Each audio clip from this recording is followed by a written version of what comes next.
नमस्ते दोस्तों। आज के इस एक्सप्लेनर में हम सीधे चलेंगे राजस्थान के इतिहास की गहराइयों में। मेरा मतलब है शाब्दिक रूप से। हम बात कर रहे हैं वहां की शानदार बावड़ियों की। ये नोट्स आपको पहली नज़र में थोड़ी डेंस लग सकते हैं, लेकिन फिक्र मत कीजिए, हम इन्हें डिकोड करेंगे ताकि आपको कोई कंफ्यूजन ना रहे।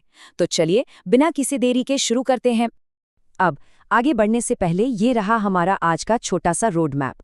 हम 5 हिस्सों में इस टॉपिक को कवर करेंगे। बावड़ियों का बुनियादी ढांचा, कुछ जादुई बावड़ियां, उनके अजीब और अनोखे नाम, जो कन्फ्यूजन वाले तथ्य हैं उन्हें दूर करेंगे, और आखिर में कुछ अन्य ऐतिहासिक जलस्रोत दिखेंगे। एकदम सिंपल है ना? तो चलिए सीधे सेक्शन 1 पर आते हैं, बावड़ियों का बुनियादी ढांचा। अब इस नोट पर जरा गौर करें, ये एक बहुत ही अहम बात से शुरू होता है। ये बूंदी को बिना किसी डाउट के बावड़ियों का शहर यानी सिटी ऑफ स्टेपवेल्स का दर्जा देता है। और सबसे इंटरेस्टिंग बात, इन बावड़ियों को बनाने वाले सबसे कुशल कलाकार आते थे जालोर के भीनमाल से। अच्छा, यहाँ 2 शब्दों के बीच का फर्क समझना बहुत जरूरी है, डगाबाड़ा और कागरिया। डगाबाड़ा वो लोग थे जो ग्राउंड पर असली कंस्ट्रक्शन या चिनाई का काम करते थे, जबकि कागरिया वो विजनरी आर्किटेक्ट और मूर्तिकार थे जो इन अद्भुत ढांचों का डिजाइन तैयार करते थे। मतलब एक का काम पसीना बहाना था और दूसरे का विजन। चलिए अब आगे बढ़ते हैं सेक्शन 2 की तरफ, राजस्थान की प्रमुख जादुई बावड़ियां। देखते हैं कि ये बुनियादी ढांचा कैसे इतने विशाल और जादुई रूप में बदल गया। अब सबसे पहले बात करते हैं दौसा के आभानेरी में मौजूद चांद बावड़ी की। ये राजस्थान की सबसे गहरी बावड़ी है, और पता है, इसे तिलिस्मी यानी जादुई बावड़ी भी कहा जाता है। इसके किनारों पर हर्षत माता का एक बहुत ही खूबसूरत मंदिर भी है। सोचिए उस दौर में आर्किटेक्चर और आस्था का क्या गजब का कॉम्बिनेशन रहा होगा। अब ये साल देखिए, 1602। इन पूरे नोट्स में सिर्फ यही एक इकलौती ऐतिहासिक तारीख दर्ज है, तो जाहिर सी बात है ये किसी बहुत ही खास निर्माण का साल है।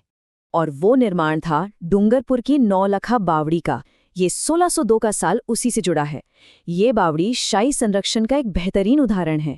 इसे आस्करन की पत्नी महारानी प्रेमल देवी ने, जिन्हें ताराबाई भी कहते थे, बनवाया था। इसके आर्किटेक्ट थे लीलाधर। और पता है इसका नाम नौलखा क्यों पड़ा? क्योंकि इसके कंस्ट्रक्शन में बेतहाशा पैसा खर्च हुआ था, एकदम 9 लाख के बराबर। इसी तरह नाथावती द्वारा बनवाई गई बूंदी की रानी जी की बावड़ी भी बहुत खास है। लेकिन यहाँ कुछ और भी दिलचस्प नाम देखने को मिलते हैं। क्या आपने कभी सुना है इसे जलिया भवालिया या बुआजी भतीजी की बावड़ी भी कहा जाता है ना? कितने यूनिक नाम। और यूनिक नामों से ही हम आ गए हैं अपने सेक्शन 3 पर, अनोखे और रोचक नाम। अब इन नामों को जरा एक साथ देखिए। चित्तौड़गढ़ में है हरामखोर बावड़ी, उदयपुर में चोर बावड़ी, और दौसा में है लवाण या डाकियानी बावड़ी। मतलब सोचिए ऐसे नाम कौन रखता है। लेकिन एग्जाम के नजरिए से इन नामों को इस तरह ग्रुप करके याद रखना काफी आसान और मेमोरेबल हो जाता है। नोट्स में एक और बेहद दिलचस्प नाम है, मंडोर, जोधपुर की एक चट्टान बावड़ी। और मजेदार बात यह है कि लोक कथाओं में इसे एक और खौफनाक नाम दिया गया है, रावण की चमरी। बिल्कुल सही सुना आपने। चलिए अब आते हैं सेक्शन 4 पर, कंफ्यूजन दूर करने वाले तथ्य।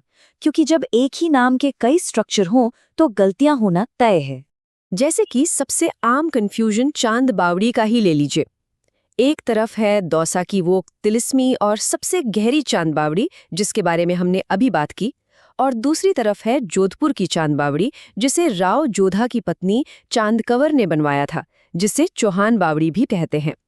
इन दोनों को आमने सामने रखकर देखने से आपका ये डाउट हमेशा के लिए क्लियर हो जाएगा।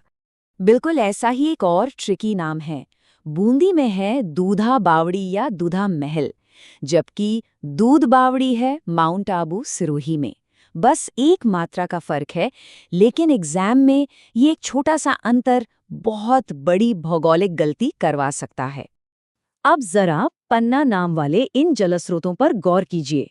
पन्ना मीना बावड़ी आमेर जयपुर में है, पन्ना शाह तालाब धौलपुर में है, और पन्ना राय की बावड़ी जोधपुर में है।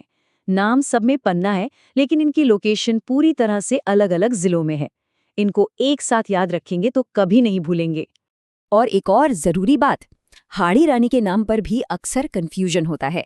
हमेशा याद रखिएगा कि हाड़ी रानी की बावड़ी टोडा राइसिंग टोंक में है, लेकिन हाड़ी रानी का महल वास्तव में सेलूम्बर में स्थित है। अब हम आ गए हैं अपने आखिरी हिस्से यानी सेक्शन 5 पर, अन्य प्रमुख ऐतिहासिक जल स्रोत, जहां हम देखेंगे कि कैसे इन लोगों ने रेगिस्तान की कठोरता पर जीत हासिल की थी। जैसलमेर के चांदन नलकूप को जरा देखिए। इसे एक बहुत ही काव्यात्मक नाम दिया गया है, थार का घड़ा। ये नाम अपने आप में ही ये बता देता है कि सूखे रेगिस्तान में पानी की ये एक एक बूंद कितनी कीमती थी। नोट्स में इस उपाधि को देखने पर ये और भी पुख्ता हो जाती है।